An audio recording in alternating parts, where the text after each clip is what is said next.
ready to switch jobs, you forgot all the things that you've done, all the accomplishments you have, and now you're looking for another job, and you can't seem to get to the next level because you haven't been keeping track of all the things that you've done, and you don't realize that you're ready for the next level because you haven't been keeping track. Wow. And so it's like an overgrown flower sitting in the original flower pot that you bought from Home Depot, and it's like, no, it's time to repot. It's time to like get you in a bigger pot or put you in the ground where your roots can grow and spread, because if you don't do that, you're going to feel stuck.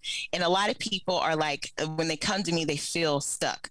So you got to keep track of that. Wow. So that you can elevate. And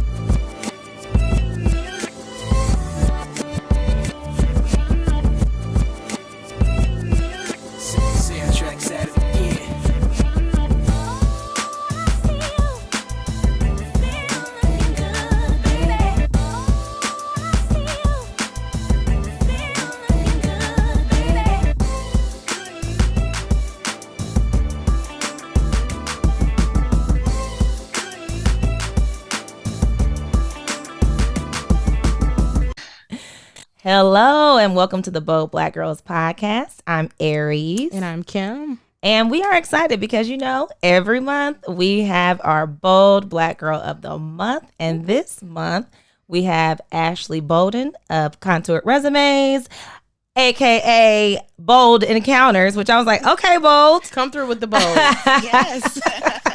So we are looking so forward to having this discussion. We're going to talk about resumes. We're going to talk about LinkedIn. We're going to talk about how to present yourself properly so that you can get the job. Ashley, welcome to the Bold Black Girls Podcast. Thank you. I'm so excited to be here. You guys I love the show. I listen a lot, and you guys just do a really great job with this. So thank you. Oh, wow, Thank that is awesome. you. When she told us you were joining, I was like, okay, this is awesome. I can't wait, not just for me, but for future generations, because I will spread the word. Yes. Thank you. Thank you. So really quickly, we're going to have you just introduce yourself, tell people who you are, what you do, and then we'll get right on into it.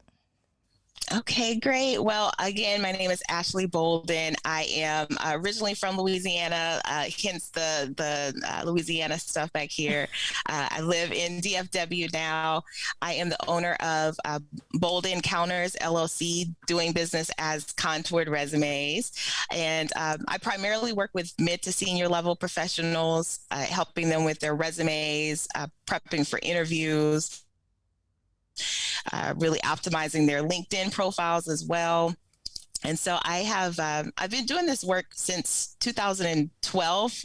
That's when I actually became a certified professional writer. It was in 2012, and since then I've been doing this work ever since. And on the flip side of that, in my full-time corporate life, I am also a recruiter. I've had a chance to work for some large companies doing some recruiting as well. And so being able to help on both sides, of the hiring process has really helped me to continue to really offer a great service to people. So I could see that being like super, like I would want her to be my recruiter. I would too. Well, and you have to be intentional about who you hire, right, to write your resumes. And I would want someone from HR that's recruiting and looking at resumes. Yes, because you get people who are like, oh yeah, I do resumes, but they're not actually seeing what's being accepted, what's, the best practices and all that kind of stuff. So I'm sure that helps out a lot. So yes, it does. It does. Yeah. So, okay. So real quick, okay. Yeah. So we had to go back because I had to ask Ashley. I was like, okay, I can't remember how we met, because you know how you meet people and then you're just like, we just been connected. So in the nonprofit that I'm vice president of, DFW Alliance of Technology and Women, I had Jacqueline Twilley, who has been on this podcast, come and talk to us about negotiation. She is the author of Don't Leave Money on the Table. And Ashley reminded me that is where we met. She had came out to hear Jacqueline Speak, and that makes perfect sense. Somebody who's doing resumes and stuff like that, and we're talking negotiation and everything in recruiting. So I ended up, I think I just was looking through my LinkedIn last year. Was it last year or earlier this year? I don't remember now. But and I was like, who do I have in my network that is a resume writer specifically? Because I was just about tired of looking at my resume. I had seen that resume for so long and had really just updated it with little different things. But it just looked, I didn't like it. I was like, if I don't like it, nobody else is going to like it either. So I hit her up. I went on your website. I was like, okay, I like what she's got going on. I like the situation, the packages and everything. And I really wanted a revamp. And she got on the phone with me and just had I loved everything about the process because it was such a thorough check. Like, it wasn't just like, okay, send me your old resume, let me update it, and it's over. Like, talk a little bit about kind of your process when someone is actually looking to work with you. Yeah. So, well, thank you for saying that. And so my process is I like to talk a lot with the clients that I work with. I think that's one of the core things that feels different about my process is that when you initially reach out to me, we're going to have a conversation, maybe 20 minutes or so for me to get an idea of what it is that you're trying to do, like what's prompted you to even think about updating a resume, talk about some of your goals really briefly. And then once, I've decided, hey, this is something I could help you with, then what we'll actually do is we'll schedule another call where we're talking a little bit more deeply about your experience. So we're going to talk, for maybe an hour or so for you to tell me what you've done in your past roles, what you're looking for moving forward. And honestly, that's where the magic of the process is, because I hear a lot of like aha moments as we're talking through the experience, because I'm asking you questions like, okay, so why did you do that? So you might tell me something that you did, and I'll say, well, why did you do that? And what happened after you did that? Right. And so you can start to see, okay, I'm not just, for example, I'm not just typing up a report. Like, why are you typing that report up? And what happens after you send that report? Who did you have to work with to get the data to put in the report? Right. And then you start to see the bigger picture of what you're doing. And it's no longer just a task that you're putting on a resume. You're actually understanding like, wow, like I'm really out here doing something that's impacting my department and impacting my coworkers. So I've actually had a number of people tell me like, we could have stopped there at the conversation, because now I get it. I see a little bit more clearly, right, what I'm doing and how like I am doing more than I thought I was. So yeah, that's, part of what it is. Then after that, I actually deliver a resume. But it was like just to chime in on kind of what you just said, it was very insightful for me. Like I said, I was looking at this resume. Okay, the old jobs, usually just keep them the same, just kind of keep it like we went through the whole thing and just really talked through. I had to go back and look like at some other stuff to go remember some things from those jobs as well. Like I went back at some of my actual directors from my old jobs. Like, let me go put what do they have on LinkedIn? Like, what did they say? What were we doing? Right. Just to like remind myself of that. And there were times where she was like, I said, oh yeah, I just did such and such. And she's like, excuse me, that's not small. Like, you need to put that on there. That sounds exactly. Like you had when people tell me things like, oh, I just did this, or basically I just did that. That to me is like a red flag that we need to go and dig into that a little bit more. Because the thing about like downplaying, and this is an area like that I get really, passionate and worked up about, is because we do downplay a lot. But the thing about it is that we don't know that we're downplaying, because it's like we're downplaying things that we might be innately good at. So just because it's easy for you, that doesn't mean that it's easy for someone else. That means that it's a unique gift that you have, or that it's an area that you've mastered. And we sometimes forget like where we came from. Like this maybe this thing wasn't always easy for you, but you've worked so hard at it over the years and you've mastered it, and now it's easy for you. And now you're saying, oh, I just did this. No, like let's dig into that I love it a little bit more. So sounds like career therapy to me, because a lot of times, like you said, and I will say this, as bold black women, we tend to downplay things we do professionally and personally that some other cultures would not be able to do, hence the strong black woman stereotype. That's right. And I have been in situations where they're like, Kim, that's a gift. Not most people can do that. And I'm like, well, yeah, that's easy for me. So I have downplayed myself. And then when we downplay ourselves, we do not get compensated for everything that we do and know our value. That's right. That's right. We don't, because we're making it seem like, it's something simple, or it's not a big deal, but really it is. I mean, it is, because someone else may not be able to do it the way we can. So like really take an inventory of our skills, like what we're actually doing, week to week is important. So you can start to see patterns, or like, understand the areas that, like what you're actually doing, what you're actually good at. And then you can start to recognize and like separate yourself from maybe your peers, or, people that you work with, and really understand what you are bringing uniquely to an environment. So can you walk us backwards on like kind of why did this become kind of the business? Like, was it because of your HR background, or what interests you in this in the first place? Yeah, so I could take it way back to my first resume that I ever wrote.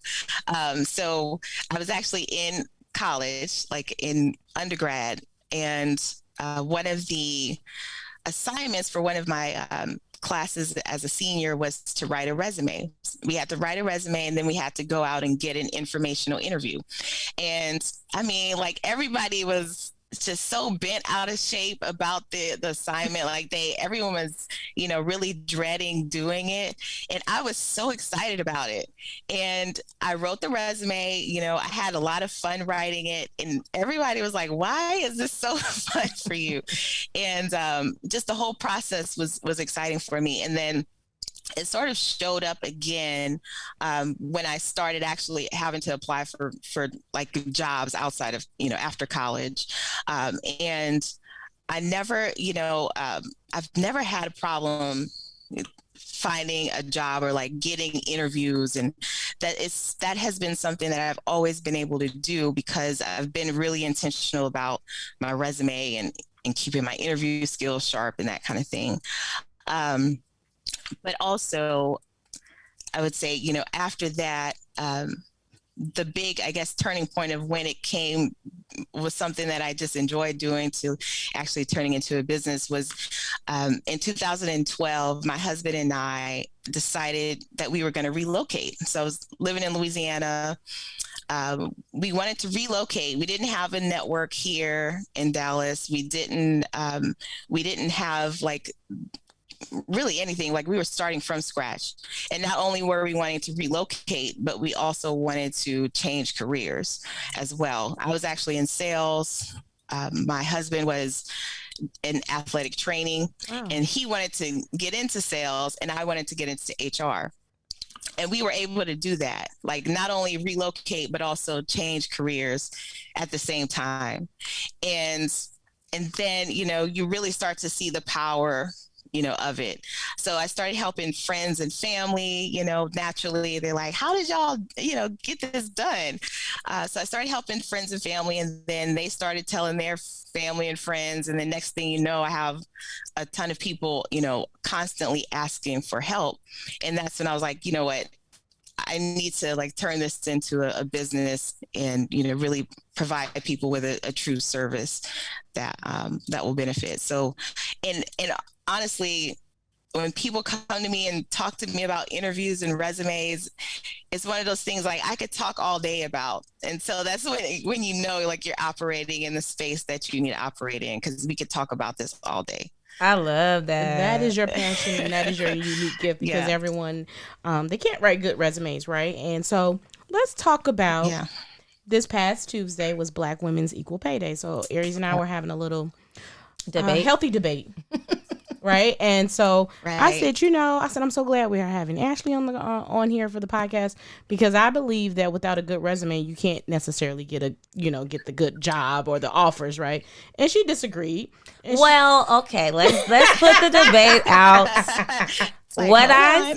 What she said was she was talking about Black Women's Equal Pay Day, and you're not going to get the pay that you should be getting if you don't have a good resume. And I was like, well, I mean, I feel like you can have a great resume and still not get the pay you deserve if you don't know how to negotiate. That's so I think we're saying very similar things, but she was getting more to the beginning of it. Like, well, you're not even going to get the interview if you don't have a good resume. You're not even going to get to that point to negotiate, which I could understand it. So, but I also think that there's levels to it, right? So it's like, yes, resume 101. That's first level, no matter if you are networking, because like for me, I feel like nowadays networking is key. Like if you're just applying, you're going to be applying to 5,000 jobs and you might get 5 people that respond, out of all that. But if you have a network starting you off, then okay, cool. But even when that happens and people say, cool, I'm going to refer you, let me get your resume. That's the first thing they're going to ask for. Yes. So, So we're both right in a sense. But still the key is have a good resume. Like one of the things that I even want to do for my daughter when she graduates college, we always, get the bag. No, I'm going to get her a resume updated and a LinkedIn. So I will be reaching out to you. That's right. And so she can get her own bag when she gets her money. And I don't think it's a great gift to give someone. It's a great gift, because I don't think we take that seriously sometimes, that we need to really invest in our resumes. Like, go ahead and take that $500 or whatever, whatever the cost is, forego the purse, because then if you get the good job, then you can go get it with your sign-on bonus. That's right. With a good resume. So what's the best way that someone that's coming to you and they either have a resume that's not great, because I've definitely had people send me, they're like, I've been trying to get jobs and I'm not getting I'm not in jobs. And I'm like, okay, send me your resume, because I'm not gonna write it necessarily, but let me see what you're putting out there. And I've seen some and I'm like, well, no wonder you're not getting. And then I start referring. That's how that goes. So what's something that if someone's coming to you, like, what are the best ways that someone can start preparing to the foundation for what is included in a resume? Because I know it's changed over the years. Like in 2021, because you're in recruiting right now, so you're seeing the best practices and what's current and all that kind of stuff. So what is the best way? And I've had people compliment me multiple times on my resume that you did for me. So recruiters, they'll be like, that's awesome. Who is that person? Can you send me the person who did your resume? I'm like, you're going to pay her. Pay Black women. So what's a good foundation to get started when I'm saying, hey, I'm like Kiera, she's about to, when she gets ready to graduate, like what are things that she should be paying attention to now, like in their internships or at these other jobs that they're at, to start knowing what to put? Right. So I think one of the things is, there's a couple of things, but one of the things is staying ready. Like stay ready so you don't have to get ready. And this is the reason is, so, a lot of times people will come to me and they haven't updated their resume in a while. And now they're trying to recall all of these things that they've done over the past 3, 4, 5, 6 years. And you're going to forget a lot of the things that need to go on this resume. So if you have a habit, like create a habit of saving your successes, like, emailing things to yourself, and like, even if it's notes of maybe you just wrapped up a project, just create a folder in your inbox of, hey, just wrapped up this project, write 2 or 3 sentences just so it's there and you're not forgetting. Anytime you get emails of someone saying, hey, you did a great job, with this, email it to yourself. Just like get in the habit of saving information, so that when it comes time to actually, update the resume, you're not trying to remember all the stuff, because you forget how far you've come, how many things that you've done over the past few years. And now it's like, the analogy I think of is, you get to a place where you're ready to switch jobs. You forgot all the things that you've done, all the accomplishments you have, and now you're looking for another job, and you can't seem to get to the next level because you haven't been keeping track of all the things that you've done, and you don't realize that you're ready for the next level because you haven't been keeping track. Wow. And so it's like an overgrown flower sitting in the original flower pot that you bought from Home Depot, and it's like, no, it's time to repot. It's time to get you in a bigger pot or put you in the ground where your roots can grow and spread, because if you don't do that, you're going to feel stuck. And a lot of people are when they come to me, they feel stuck. So you got to keep track of that. Wow. So that you can elevate. And so that's definitely one thing. And then writing a resume for the job that you want, not for the job that you have. So thinking about your interest is important. Looking at job descriptions. So if you have an idea of maybe you want to be the VP of sales, maybe you're not quite there yet where the next role is going to be a VP of sales, but go and look at that job description, see what they're asking for, and start to think about, how are you doing that now in your current role? What are some of the things, the activities, and accomplishments that are relatable to that ultimate job that you want, and start to think about those things as you're taking notes and update, keeping that a resume updated. So that's staying ready. That's the biggest thing, is keep track of what you're doing, and then also have the end goal in mind.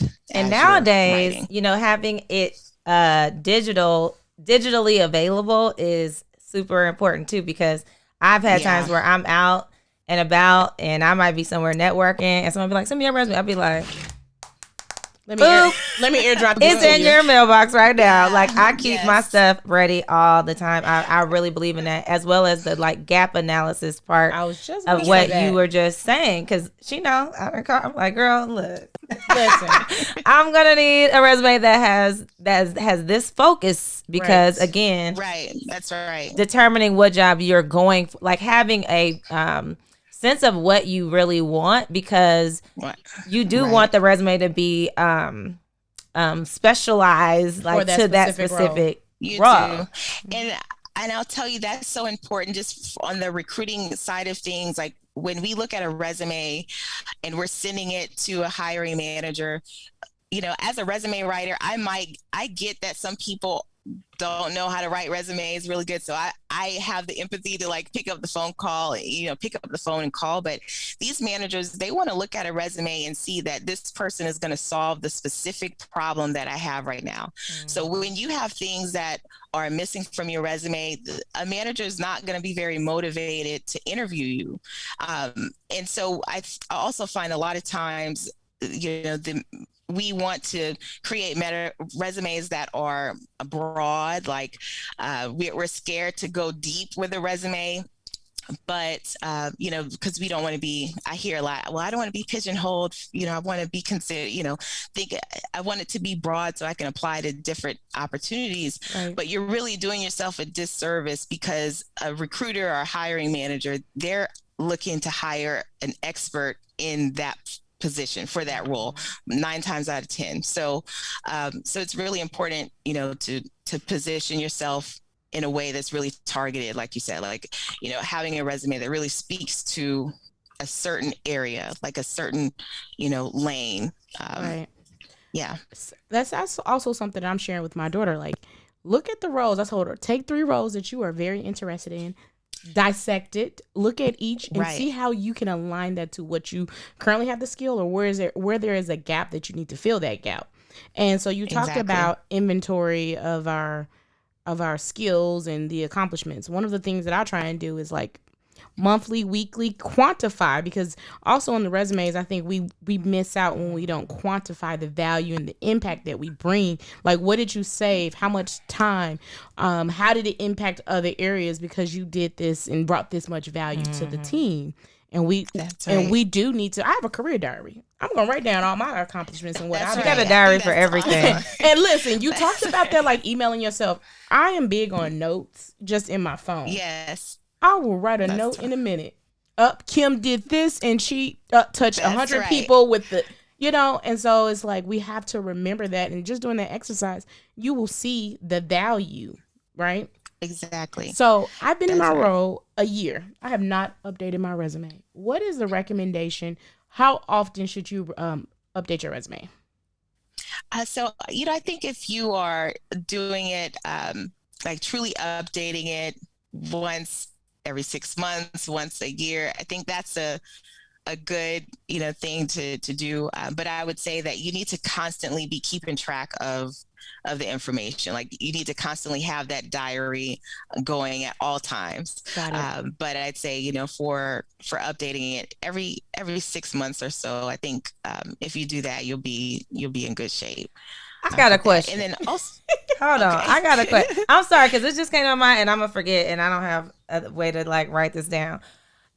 Do you see something with Black women specifically when it comes to not putting our accomplishments? Because I know for me, a lot of times I struggled where I'm like, I don't want to feel like I'm braggy or come off a certain way. But then I'll see people and they're bragging on stuff that's like, I'm like, I've been doing that for 10 years, or whatever. And it's like, y'all really put that on your LinkedIn? Like, it's stuff that I'm like, ugh, that is just like too much. But at the same time, well, you not putting it on there may be affecting you. So anyway, do you see anything with specifically when it comes to like us?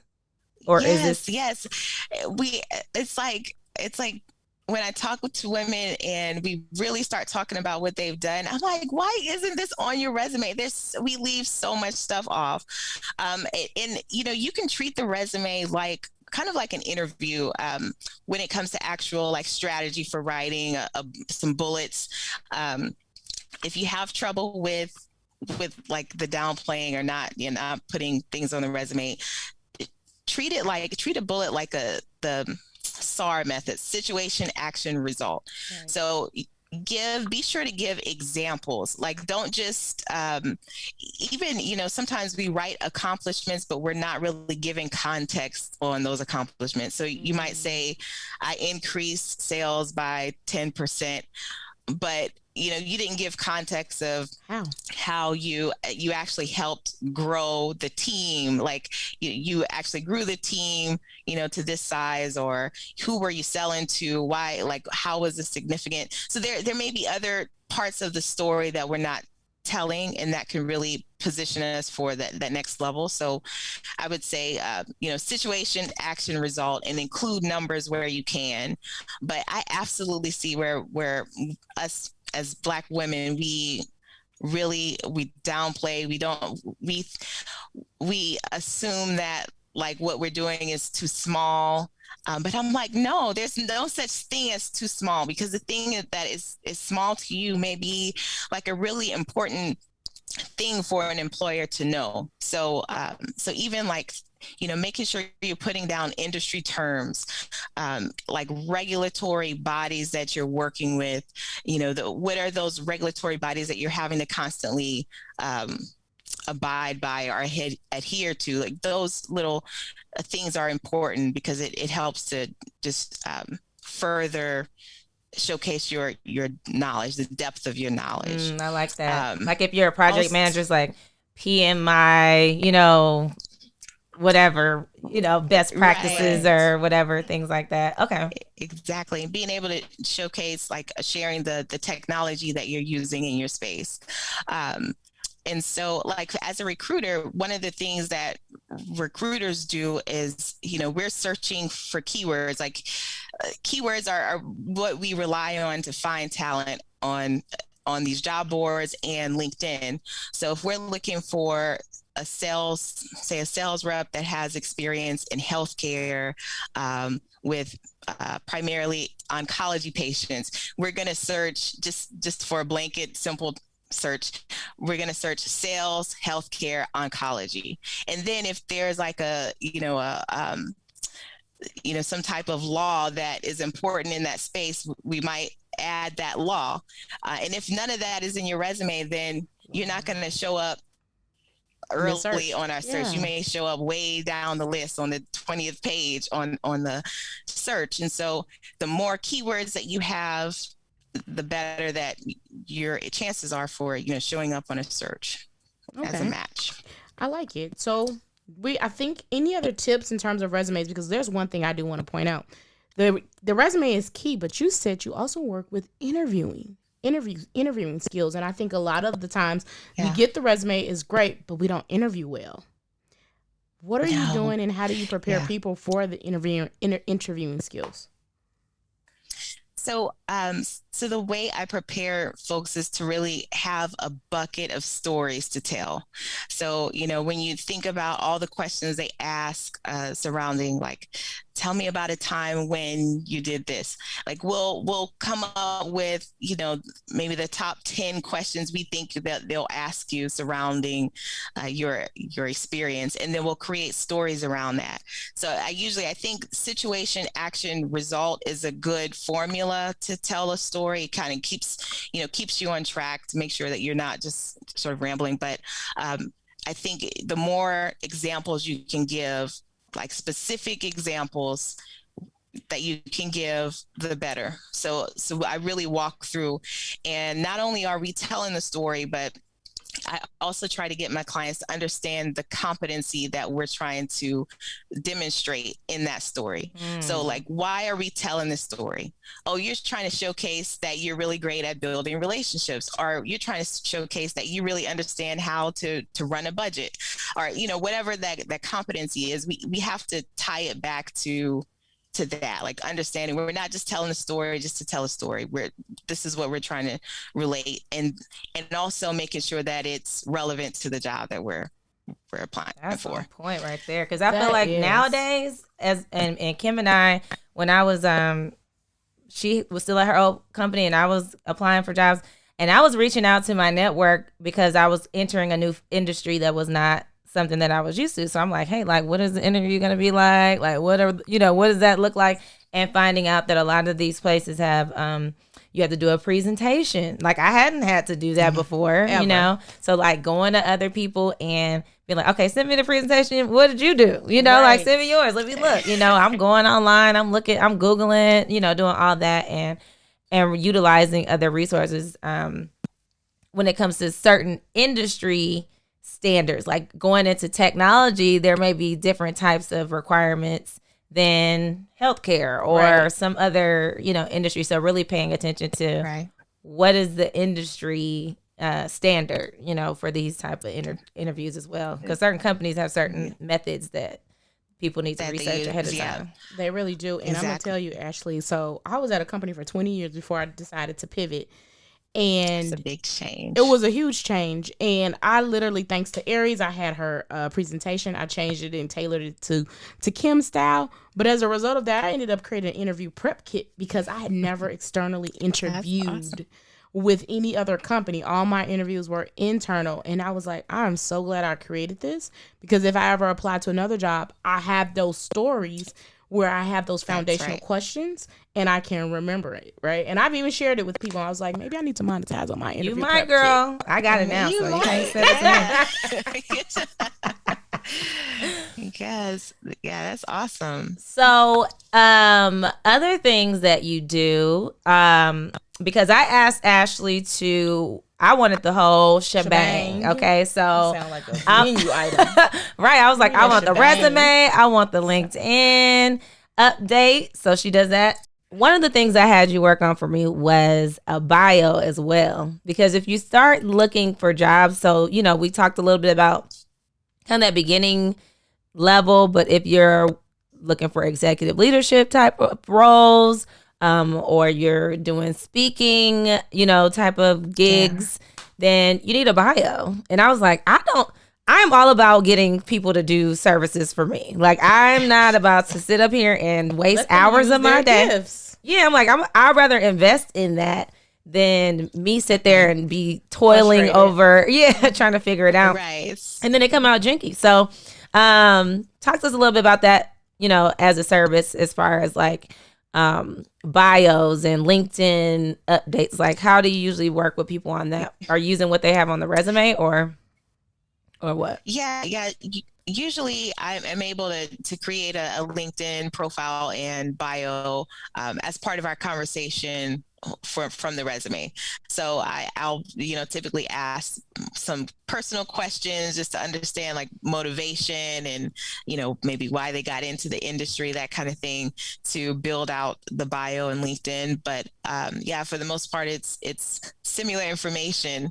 The bio is more formal than a LinkedIn. So the way that I write LinkedIn profiles is more conversational in tone, in first person, like I, we, me, that kind of thing. And then the bio is like you said, I don't think everyone necessarily needs a bio, but if you're going for leadership roles, you're doing some speaking, you own a business, that kind of thing, you do need a bio. So yeah.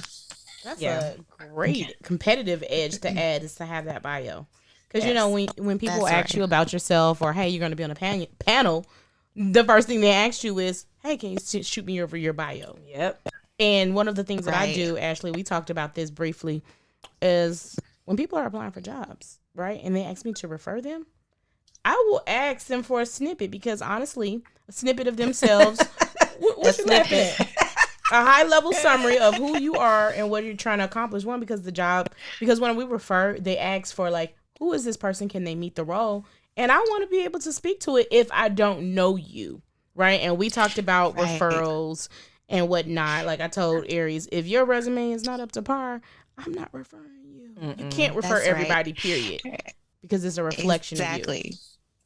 And that's a really great point. Just talking about LinkedIn is, I get emails all the time from people wanting different opportunities and things like that. And it's hard to respond to everyone, but I will tell you the people that I am more inclined to respond to, and I'm sure this is the case for you all too, like when you get a message from someone you don't know, is that they've maybe done some level of research, they have their documents, they're on point, and they have an idea of what they want, what they're looking for, and they've done the work ahead of time, so that when they're coming to you, it's like, okay, I just got one step to do. I'm not trying to. It's not more work for me.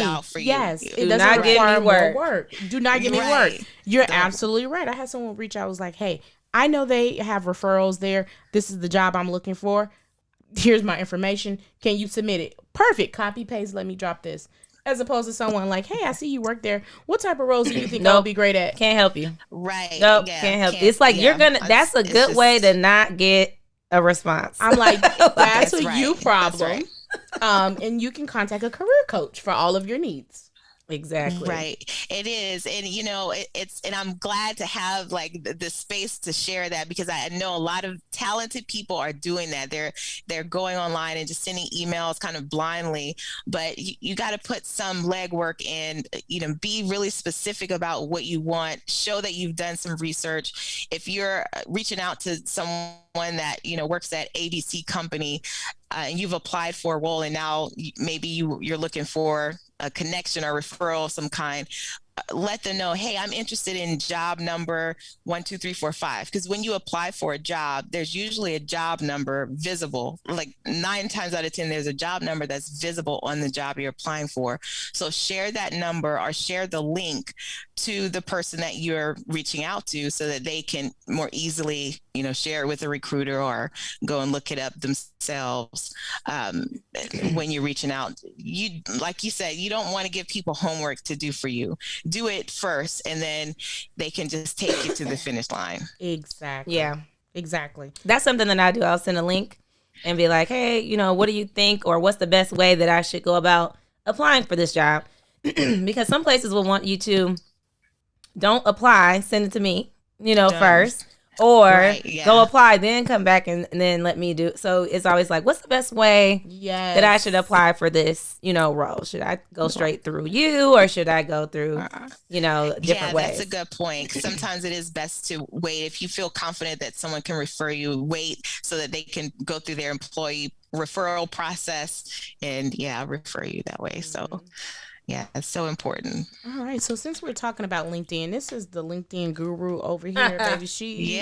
That's her platform. I love LinkedIn. She loves it. She thrives on it all the time. All the time. This child is on LinkedIn. So when we talked about LinkedIn profiles and recruiters looking at profiles, what are they looking for? Because I know I've had some people reach out to me, a few, and I'll ask them like, what brought you to my profile? So what are you all looking for as recruiters when you look at their LinkedIn? Yeah, so I'd say it could be a number of things, but the keywords is important. So one of the ways, if you want to start getting noticed by recruiters, use up all of the real estate that LinkedIn gives you. I see profiles that are halfway done. Like, we're not in the skills section. We're not entering skills where you can actually, there's a drop down and you can actually type in skills. We need to have all the skills like put in there so that we can show up on searches. So if I'm doing a search, you've likely shown up on my search because you have the right keywords in your profile. Also, making sure we have a good header, a keyword rich header, making sure our summary section has a lot of keywords and tells a story, gives an overview about our experience. And just the more that you have, the more that you have on LinkedIn, the better it is for you to show up on searches. And then, I think it depends on at what point in the process a recruiter might be looking at your information.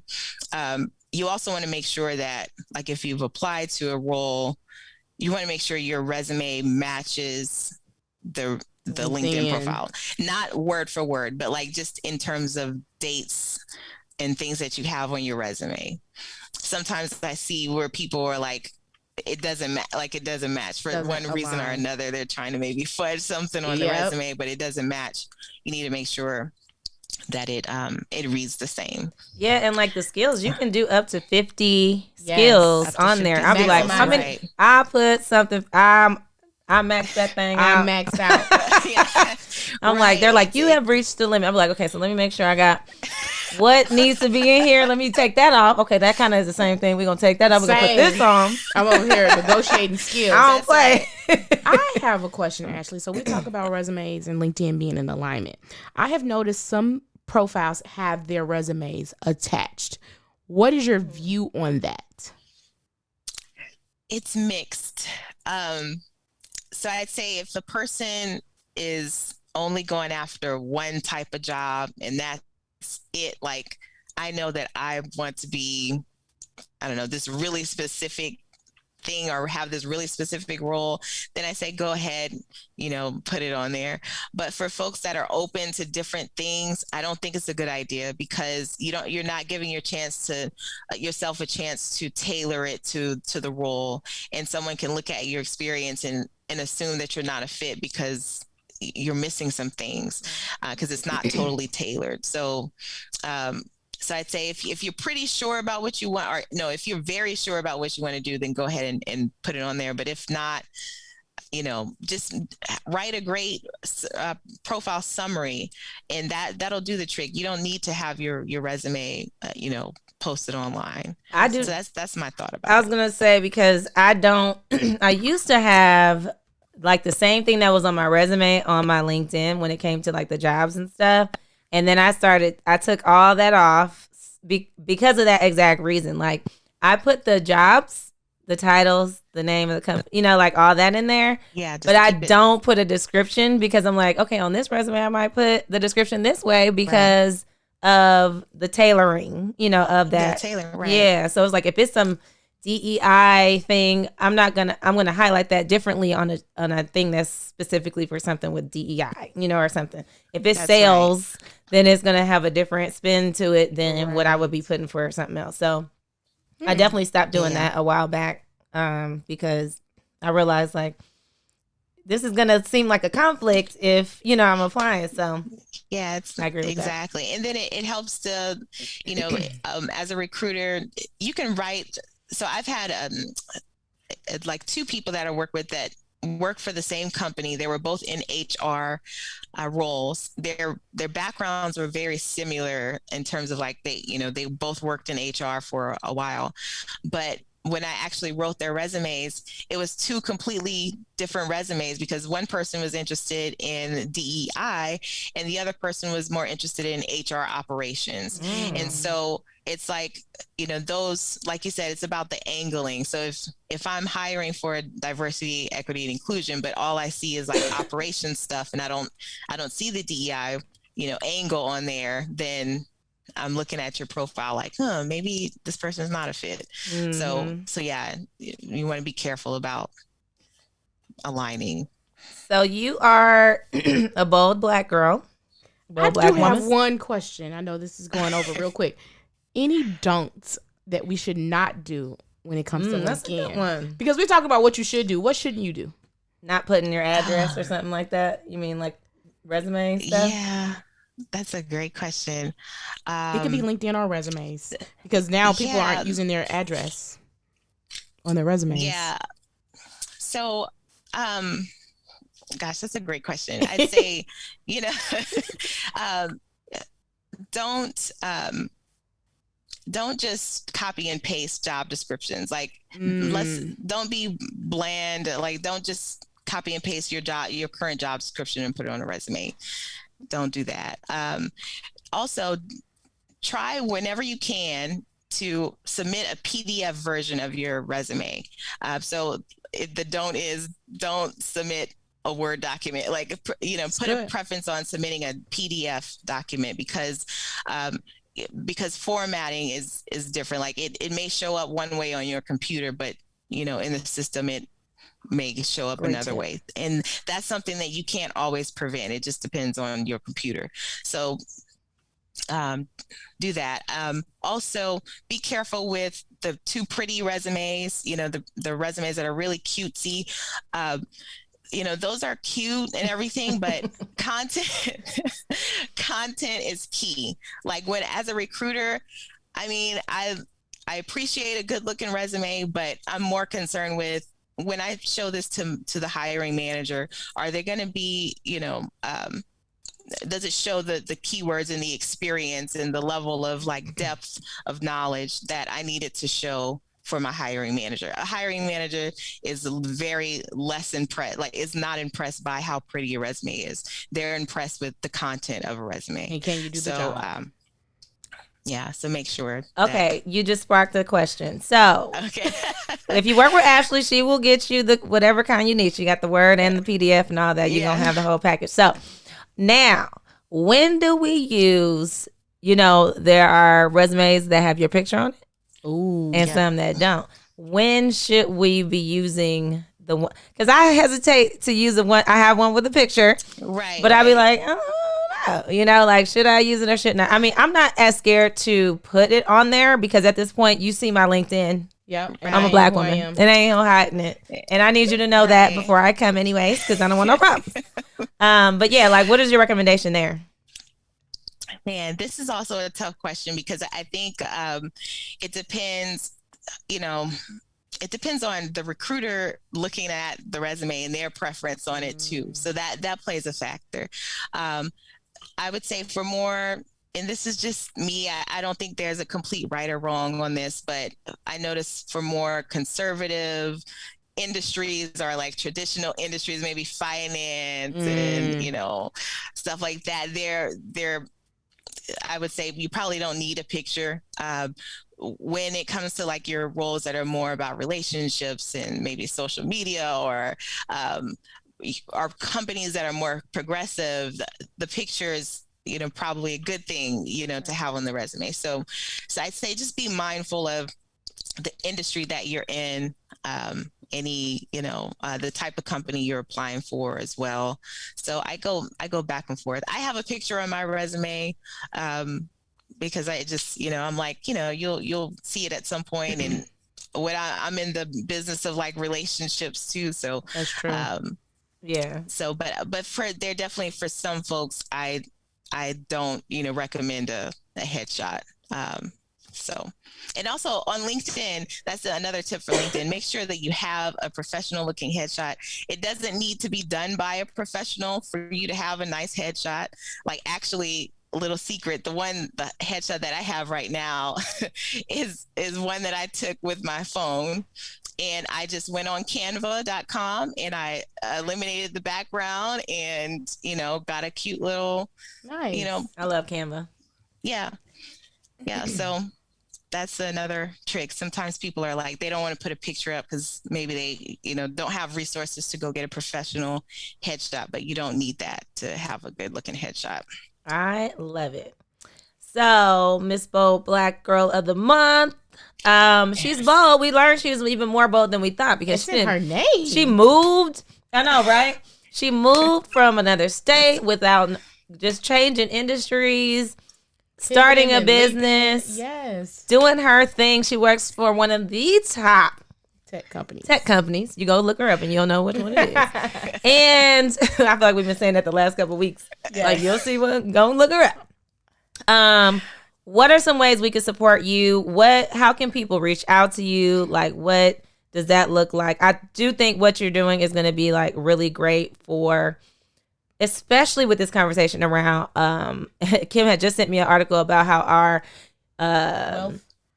the net worth, of Black Americans, period, we are going backwards. And a lot of that has to do with student loans. It has to do with all this stuff. So like negotiation and making sure we're positioning ourselves for the right roles is really going to be very important. If we're not, everybody not about to be an entrepreneur. You know how everybody like, you need to go and be an entrepreneur. Everybody can't be an entrepreneur. Okay. For those who want to have a job, we need to make sure we're positioning ourselves in a way to get the jobs that are going to pay and help us get out of debt, and all these different things. Increase our wealth so that we can live a luxurious life as well. So how can we support Miss Bolden and your business? Yeah, so you can find me at contouredresumes.com. I also am on LinkedIn. And those are the two primary ways that you can reach out to me. I plan to do more speaking and teaching and workshops because I realize I can't write every resume in the world. And so it's more about teaching people how to do it for themselves so that, eventually they, maybe don't need a resume writer. They can start to learn how to do these things on their own. But I always do recommend a resume writer and having someone to support you and hold you accountable, help you see the things that you can't see on your own. So that's the two ways that you can, find me and support me. Yes, ma'am. I had a recruiter from a top company. Well, let me get on her books before she decides to stop writing. I'm telling you, and I told them because it was like your resume, because this is a role that like it didn't work out because it wasn't financially feasible. Because when you given what it was supposed to give. So it was cool though. But I'm the person. I'm gonna stay connected with everybody and it's all good. That's right. But so that happened to me twice, and I was like, oh no, that ain't gonna work. That ain't gonna work. But anyway, we're still cool. We connected. And this guy called me back, like after we were done with all those kind of conversations. And he was like, your resume, like it was really good. Like, can you do you have a template or something you can send me? And I said, no, but I can send you to the person who wrote it. Right. You're not about to get that for free. I was like, no, but I'll send you to the person who wrote it. And if you want to do a workshop or something, she can come. And y'all could pay her to do it for you. That's just how some of the things that I'm trying to do now as an advocate is saying, no, you're not about to get our stuff for free.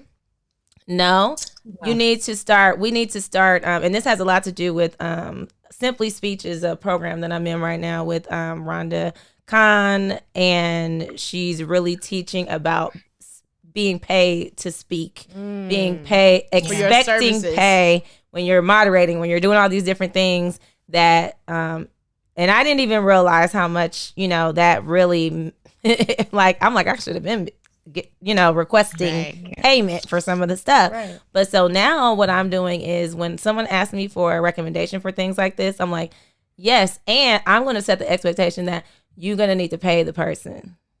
That's right. I want that in your mind. That's right. We're providing a service. Yes. You're providing value. So yeah. Yeah. So anyway, I was like, look, but I'm gonna send you to who wrote it and let you go and give her some money so she can give you that knowledge. But yeah, so your services are definitely valuable. I'm hoping that anybody who's listening, this was what they needed to get them to just say, let me go do it. Regardless if you're ready to leave your job right now or not, regardless if you just do it because you just need to have it updated. Stay ready so you won't have to get ready. And every 6 months I'll be hitting you up. Right. Like, girl, okay, this is the role that I'm looking at.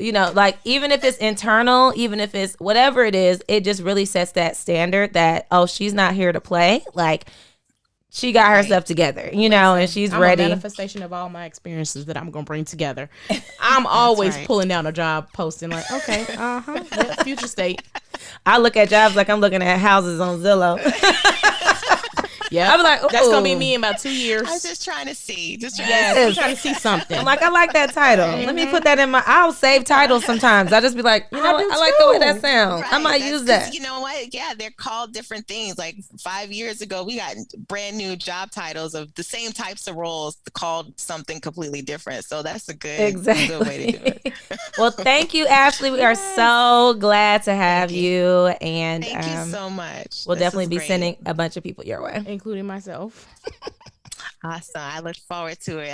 I appreciate it. This was a great conversation. Yes, we enjoyed it as well.